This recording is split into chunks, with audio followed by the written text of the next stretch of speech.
Chairman abadde kumpi ayambye buli muntu ali mu kayunga afiirinzeeko mukono gwe. Chairman abadde tanyiiga nga ku makya muba musowaganya olw'eggulo abeera musajja mulungi. Mukimanyi wane kayunga tetwalina ne media house. Olwaleero tubadde proud nga tulina radio nga Sauti okwongera ku media houses endala. Is an employer. Therefore twagala okumwebaza mu ekyo. Abadde atuyamba nnyo. Nga n'oba tomulinaako Uganda asobola okuyamba. Nga n'oba ng'okoze omusango mu Kayunga district ng'omusirikale akukutte. Tuli mu kiyongobero ky'amaanyi nnyo nga district yonna ate n'eggwanga lyonna okutwaliza wamu. Mawulire si malungi. Twayisibwa bubi na kati era tuwulira nga tuli bubi. Kubanga chairman abadde mukwano gwaffe. Chairman abadde muntu waffe ow'omugaso.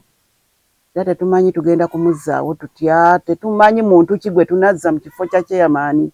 Obubbi bubadde bwakendeera. Nga tulunda ku nte zaffe ne zibaawo. Naye kati tetumanyi. Download the app on App Store or Google Play Store now. Vision Digital Experience, the future of media.